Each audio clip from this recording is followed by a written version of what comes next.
simulan na natin ang ika-51 istorya. At pagkalipas ng ilang sandali, makikita natin na binubuhusan ni Eren si Luna ng beer sa kanyang baso. Kung saan ang dalawa ay magkaharap na nakaupo sa beranda.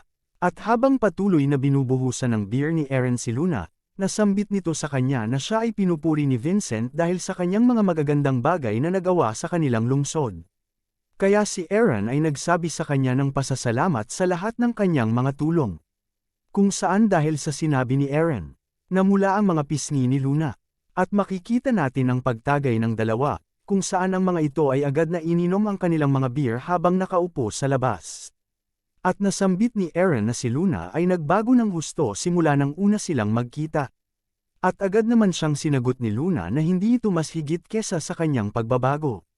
Kung saan dahil sa sagot nito ay natigilan si Eren sa kanyang kinauupuan.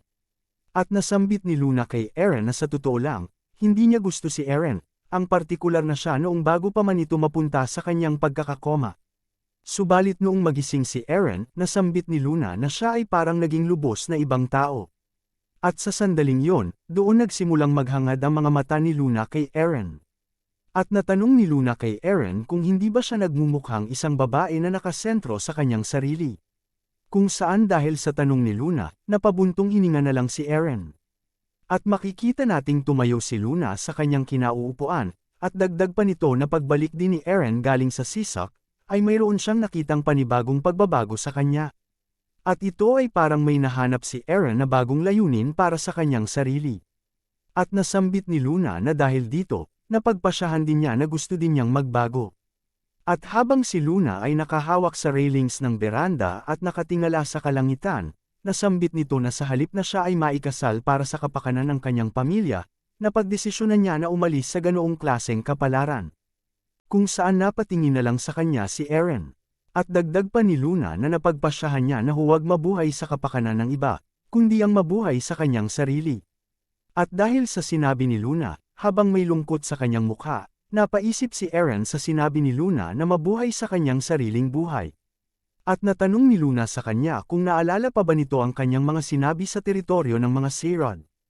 Kung saan habang si Eren ay nakatingin sa buong lupain ng mga Seirod, nasambit nito na gusto niyang mabuhay para masigurado ang tao at ang kanilang bansa na magkakaroon ng masaganang buhay.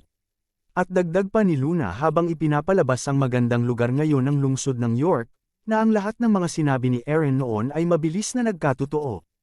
Kaya nilingon ni Luna si Eren, at habang namumula ang mga pisngi nito at siya ay nakangiti kay Eren, nasambit nito na hindi lang nito nirerespeto si Eren bilang isang lalaki, kundi pati isang lord ng teritoryo na pinamumunuan ang kanyang mga tao papunta sa itaas.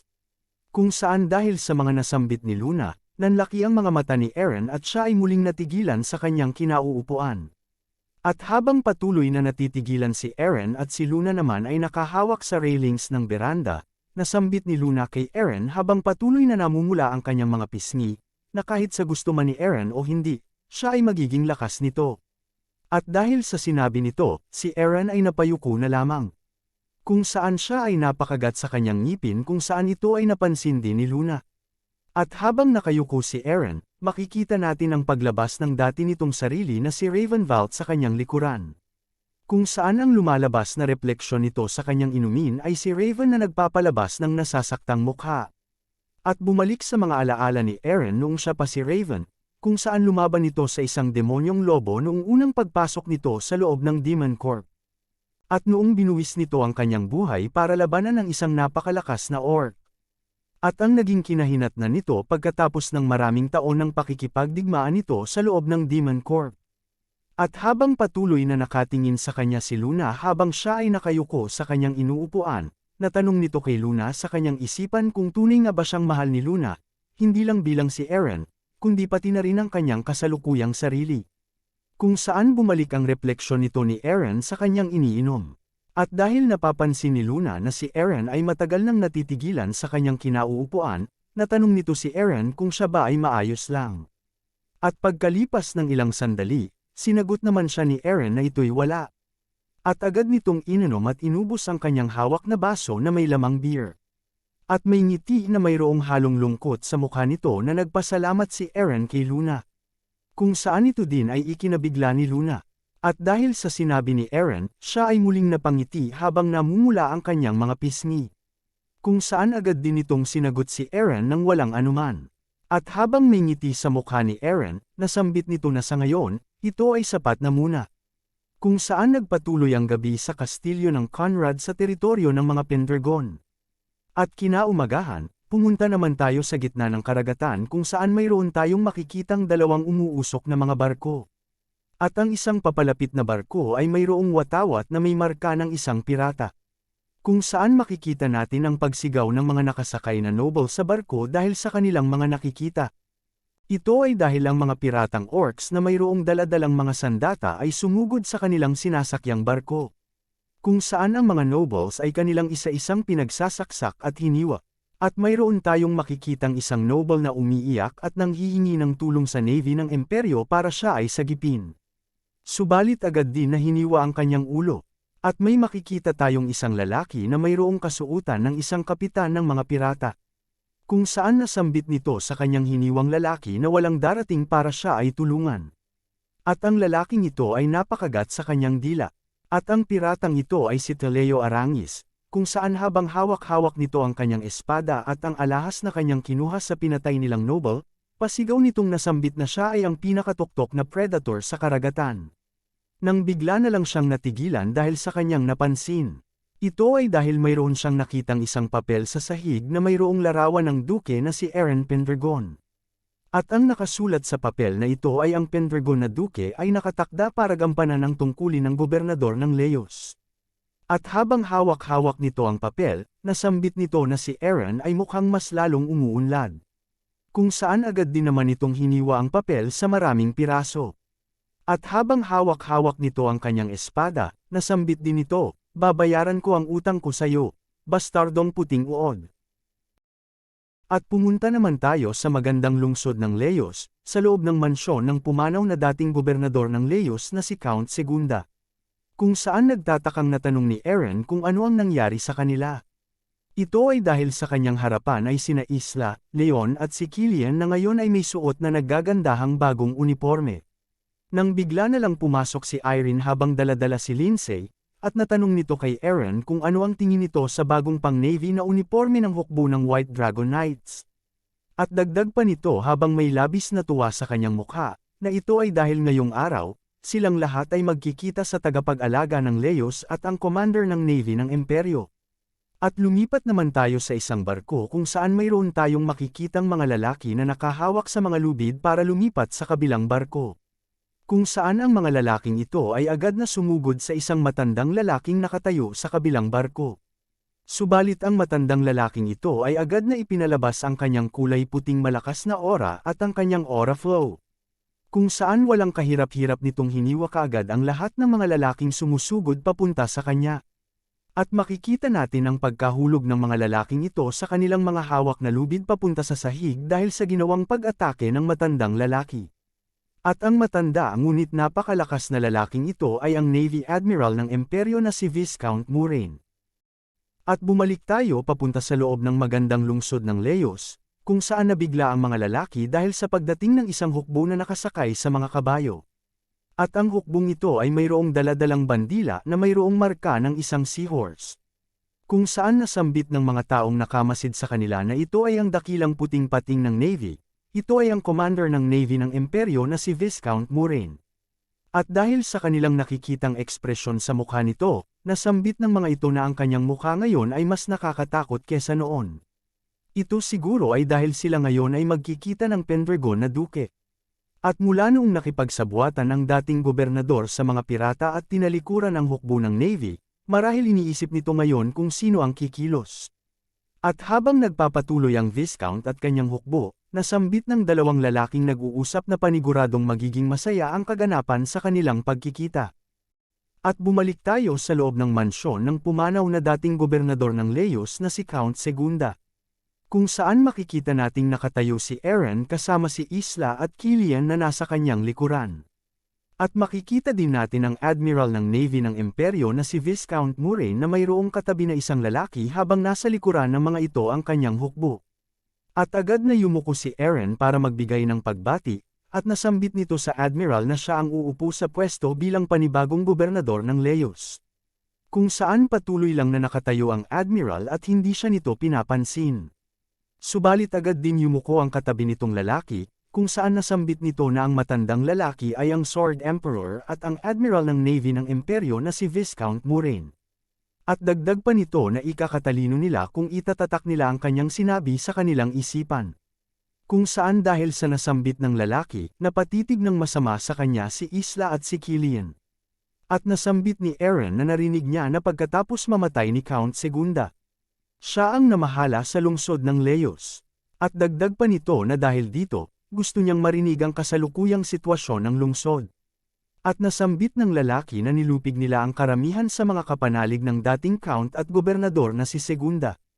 At habang nagpapatuloy sa pagsasalita ang lalaki, agad na inagaw ni Isla ang kanyang pansin. At habang nagpapalabas si Isla ng naiinis na mukha, nasambit nito sa lalaki na hindi siya ang kinakausap ng gobernador. Kung saan ang lalaki ay natigilan at napatitig din pabalik sa kanya.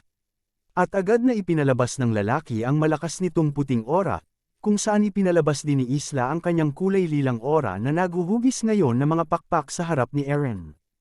At dahil dito si Eren ay napatingin na lamang sa kanila, habang si Killian naman ay nag-aalala. At ang admiral naman na si Viscount Moraine ay napangiti din dahil dito. At agad din itong nagbigay ng pagbati, kung saan nasambit nito na siya ay nanghihingi ng patawad dahil sa kanyang kawalang galang na ginawa. At dagdag pa nito na ito'y nasa kanyang ugali bilang isang militar na tao, na alamin ng isang tao sa pamamagitan ng sarili niyang dalawang mata. At agad naman siyang tinanong ni Eren kung paano niya itong malalaman. At agad naman siyang sinagot ng admiral na gusto niyang makipagduelo kay Eren. Kung saan dahil sa sinabi nito ay napatingin na lang sa kanya si Eren. At nasambit ng admiral kay Eren na siya ay isang kaibigan ng kanyang ama na si Duke Gordon, kaya marami siyang narinig tungkol kay Eren. Kung saan narinig nito na siya ay isang mahinang lalaki na mahilig sa mga bulaklak, at nilunod ang sarili sa pagpipinta. Kaya ang sabi-sabi na si Eren ay nakipaglaban sa commander ng imperyo na si Count Granite na kasing lakas ng admiral ay isang bagay na mahirap niyang mapaniwalaan. Kaya habang kaharap nito si Eren at ang kanyang mga kasamahan, nasambit ng admiral na gusto niyang subukan si Eren mismo. At agad naman siyang sinagot ni Eren na ito'y kanyang naiintindihan.